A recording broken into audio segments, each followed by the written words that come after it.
नमस्कार बच्चों। आज हम इस वीडियो में पढ़ेंगे रस, उसकी परिभाषा एवं उदाहरण। रस व्याकरण, हिंदी व्याकरण का एक महत्वपूर्ण अंग है बच्चों। रस का शाब्दिक अर्थ होता है आनंद। तो रस कहते किसे हैं? जिस भी गद्य या पद्य को हम पढ़ते हैं और उसमें हमें आनंद की अनुभूति होती है, उसमें ही रस होता है। रस को अगर हम परिभाषा के तौर पर देखें तो भाव, विभाव, अनुभाव व संचारी भाव के संयोग से जब स्थायी भाव अपनी चरम सीमा पर पहुंचता है तो वहाँ रस की उत्पत्ति होती है। भाव, ये भाव जो है, भाव ये भाव क्या है? स्थायी है। ये भाव हमारा स्थायी रहता है और उसके बाद विभाव जो होता है, उस भाव को उत्पन्न करने वाला विभाव कहलाता है। अनुभव हमारे शरीर, मुख मुद्रा में जो प्रदर्शन होता है, जैसे क्रोध का, हंसी का, रोने का, तो ये सब अनुभव के प्रदर्शन कहलाते हैं। इसे अनुभाव कहते हैं। वह संचारी भाव जो हमारे शरीर में संचारी भाव होता है, वो क्षणिक मात्र होता है, यानी कि थोड़ी देर के लिए होता है। जैसे हमें हंसी थोड़ी देर के लिए आती है, रोना थोड़ी देर के लिए, गुस्सा थोड़ी देर के लिए आता है। तो ये संचारी भाव होते हैं। इन सब के संयोग से जब स्थायी भाव जो स्थायी रूप में हमारे शरीर में रहता है, वो अपनी चरम सीमा पर पहुंच जाता है और हम चरम सीमा पर पहुंचने के बाद ही हंसते हैं।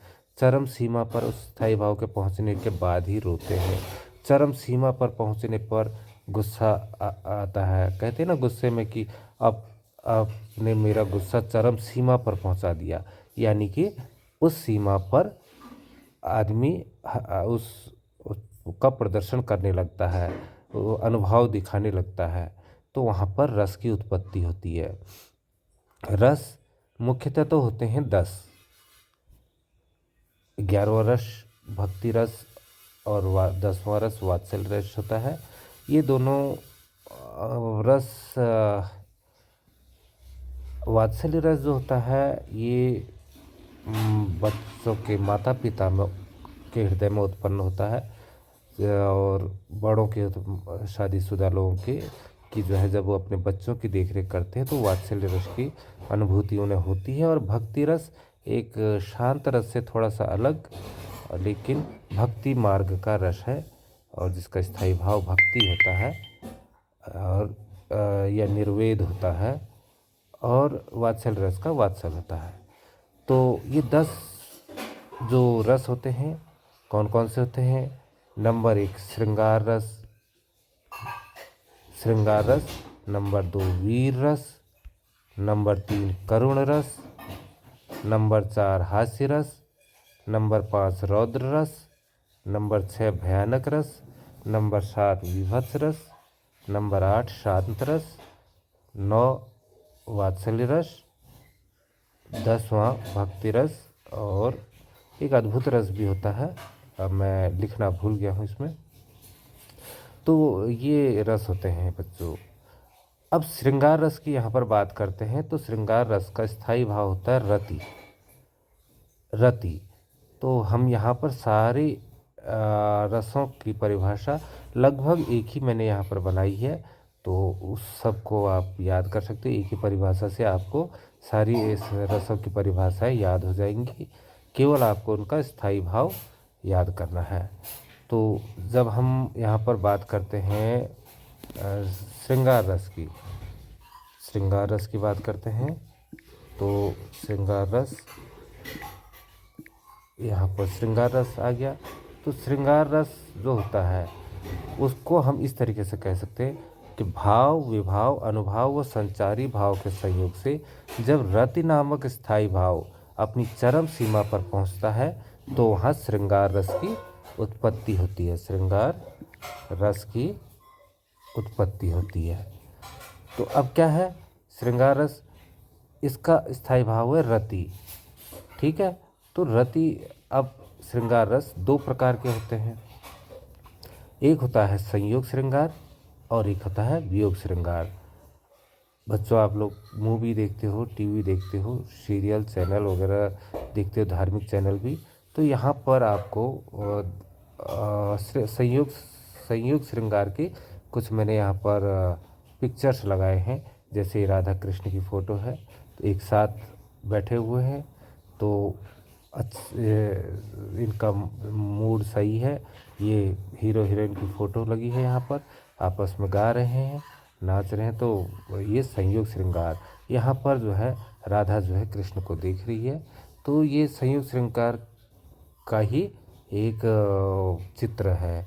अगर हम इसके उदाहरण देखेंगे तो उदाहरण अनेकों हो सकते हैं, कोई भी आप उदाहरण ले सकते हैं जिसमें जो है नायक और नायिका का मिलाप दिखाया जाता है, तो उसको हम कह सकते हैं कि वहाँ पर संयोग श्रृंगार की उत्पत्ति होती है।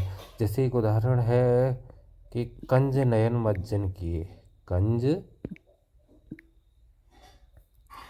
मैं ऐसे ही बता देता हूँ, कंज नयन मज्जन किए बैठी ब्योरति बार, कंज नयन मज्जन किए बैठी ब्योरति बार, कच अंगुरी बिच दीठ दे चितवती नंद कुमार।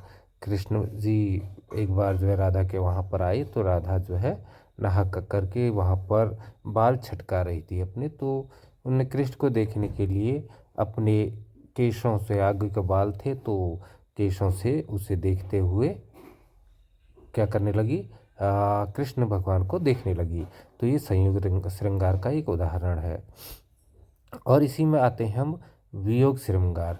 तो वियोग श्रृंगार की बात करते हैं, तो वियोग श्रृंगार में देख रहे हैं, जैसा कि आप इस पिक्चर में देख रहे हैं कि इसमें राम और लक्ष्मण जो है सीता को ढूंढ रहे हैं।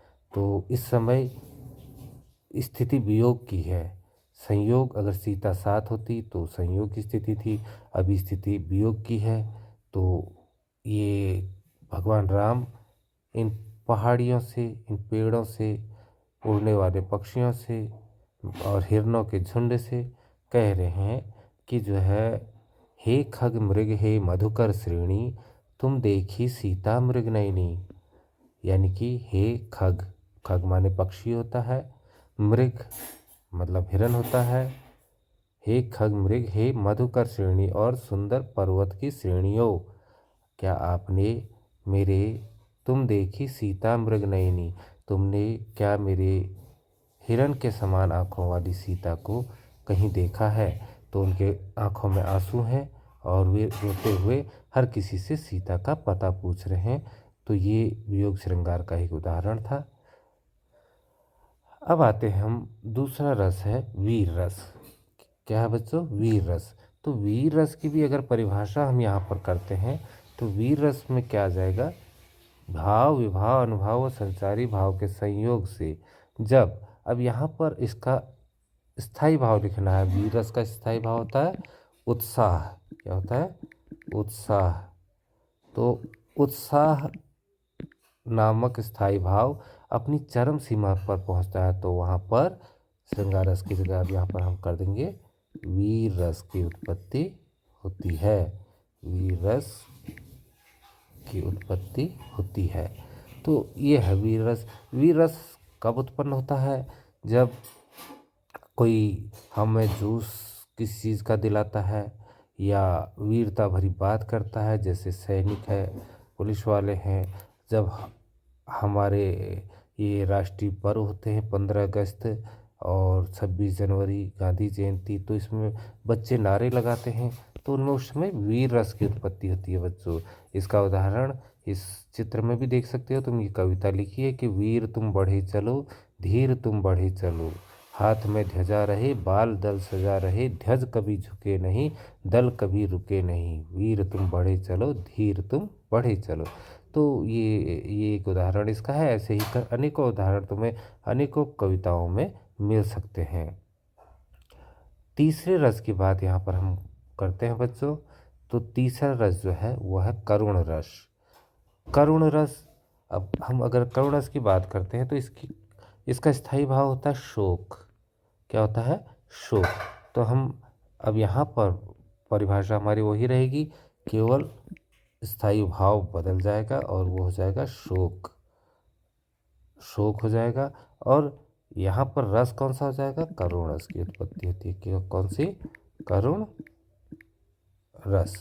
तो करुण रस की उत्पत्ति यहाँ हो गई। भाव, अब इसकी परिभाषा क्या बन गई कि भाव, विभाव, अनुभाव व संचारी भाव के संयोग से जब शोक नामक स्थायी भाव अपनी चरम सीमा पर पहुंचता है तो वहाँ करुण रस की उत्पत्ति होती है। अब करुण रस क्या है बच्चों, करुण रस का स्थायी भाव आपको पता है कि शोक है। तो शोक में आदमी दुखी रहता है, बिल्कुल ही परेशान रहता है और सदमे में रहता है। तो ये एक पिक्चर मैंने यहाँ पर अपलोड की हुई है। तो ये क्या है कि एक विधवा की स्त्री की वह तस्वीर है जिसकी नई नई शादी हुई थी और आदमी, उसका हस्बैंड जो है फौज में होगा, वहाँ दुश्मन की गोली खा करके शहीद हो गया। तो इसके बारे में इसका उदाहरण बन सकता है कि अभी तो मुकुट बंधा था माथ, हुए अभी हल्दी के हाथ, हाय लुट गया संसार बना सिंदूर अंगार। यानी कि इस लड़की की अभी नई नई शादी हुई थी, यानी कि सिर पर मुकुट अभी बंधा था, अभी इसके हल्दी के हाथ हुए थे, लेकिन अभी अभी इसका संसार लुट गया है और जो सिंदूर ये लगा रही थी वही अब अंगार की तरह तपिश देने लगा है। अंगार मीन्स जलता हुआ कोयला, अंगारा जिसे कहते हैं, वो उसकी तरह ये उसको जलाने लगा है। इसीलिए विधवा स्त्रियों की मांग से सिंदूर हटा दिया जाता है ना। तो ये इसलिए है बच्चों। अगला रस हम बात करते हैं हास्य रस की। अब हास्य रस क्या है, हास्य रस, इसका स्थायी भाव होता है हास। अगर हम इसकी परिभाषा देखें तो परिभाषा सेम वही है, भाव, विभाव, अनुभाव व संचारी भाव के संयोग से जब, अब यहाँ पर स्थायी भाव आ जाएगा हास। क्या आ जाएगा, हास, हास आ जाएगा। हास नामक स्थायी भाव अपनी चरम सीमा पर पहुंचता है तो वहाँ पर हास्य रस की उत्पत्ति होती है। किसकी, हास्य रस की, हास्य रस की उत्पत्ति होती है। तो अभी मैं YouTube में नया नया आई हूँ बच्चों, तो मुझे ज़्यादा इसे चलाना ढंग से आता नहीं है, तो जैसा भी हो रहा है आप लोग समझिएगा। तो यहाँ पर हास्य रस में जब किसी बात को लेकर के हमें हंसी आती है तो वो हास्य रस होता है। यहाँ पर हास्य रस में मैंने यहाँ पर एक फ़ोटो यहाँ पर अपलोड की थी कि एक पंडित जी थे, लंबी चुटिया है उनकी और तोंद बिल्कुल पेट बाहर को निकला है। तो इनके लिए एक कविता है कि सिर घोट मोट में चुटिया थी लहराती, थी तौंद लटक कर घुटनों को छू जाती, जब चले मटक मटक कर हंसी थी भारी, हो गए देखकर लोट पोट नर नारी। आप लोग इनको लिखना चाहो तो मुझे बता दीजिए कमेंट बॉक्स में, तो मैं इनके उदाहरण भी लिख दूंगा ताकि जो है आप लोगों को याद करने में सुविधा हो। और अन्यथा आप कोई भी उदाहरण याद कर सकते हैं। तो यहाँ पर हमारा हास्य रस कि इनके सिर की जो चुटिया थी वो इधर उधर लहराती थी। सिर तो घुटा मोटा था, यानी कि बिल्कुल मुंडन किया हुआ था, और चुटिया केवल एंटीने की तरह लहराते रहती थी। एक आदमी की का जो है वो बता रखा है कि उनकी चुटिया जो है इधर उधर लटकते रहती थी, और तोंद जो थी उनका पेट वो घुटने को छू जाता था, और जब चलते थे मटक मटक कर तो लोग उसे देखकर क्या करते थे, हंसने लगते थे। तो ये तुम्हारा क्या नाम कहते हैं, उसका उदाहरण हो गया हास्य रस का। तो अब है वीर रस या रौद्र रस। 5वां वीर रस भी कहते हैं इसे, रौद्र रस को। तो रौद्र अब्लिक वीर कर देता हूँ मैं, वीर रस। तो इस रस में क्या होता है, इस रस में आपका इसका स्थायी भाव होता है उत्साह। वीर रस तो मैंने करा दिया था शायद, रौद्र रस अलग होता है, वीर रस अलग होता है। तो रौद्र रस का स्थायी, रौद्र रस का स्थायी भाव, हाँ, रौद्र रस का स्थायी भाव होता है क्रोध। तो हम इसकी परिभाषा करते हैं। तो यहाँ पर अगर हम बात करते हैं परिभाषा की, तो यहाँ पर वही आ जाएगा, भाव विभाव अनुभाव व संचारी भाव के संयोग से जब क्रोध क्रोध नामक स्थायी भाव अपनी चरम सीमा पर पहुँचता है, तो वहाँ पर किसकी उत्पत्ति होती है, रौद्र रस की, रौद्र रस की उत्पत्ति होती है। अब इसका स्थायी भाव ही है क्रोध, यानी कि जहाँ पर क्रोध आने की स्थिति होती है वहाँ पर आपका रौद्र रस की उत्पत्ति होती है। एक बार जब महाभारत में अभिमन्यु की मृत्यु कर दी गई थी कौरवों द्वारा, तो तब जो है इसकी सूचना भगवान कृष्ण ने अर्जुन को दी। तो उस समय की ये पंक्तियाँ हैं कि श्री कृष्ण के सुन वचन अर्जुन क्रोध से जलने लगे। श्री कृष्ण की लिखने में टाइम लगेगा तो वीडियो लंबा हो जाएगा, ऐसे ही मैं बता देता हूँ फिलहाल। आपको उदाहरण चाहिए होंगे तो आप कमेंट बॉक्स में बता दीजिएगा। श्री कृष्ण के सुन वचन अर्जुन क्रोध से जलने लगे, सब शोक अपना भूल कर करतल युगल मलने लगे। तो कृष्ण के वचन जब उनने सुने कि अर्जुन तुम्हारे पुत्र को कौरवों ने वहाँ मार दिया है, तो उनके वचन सुनकर, उनकी वाणी सुनकर अर्जुन जो है क्रोध से जलने लगे।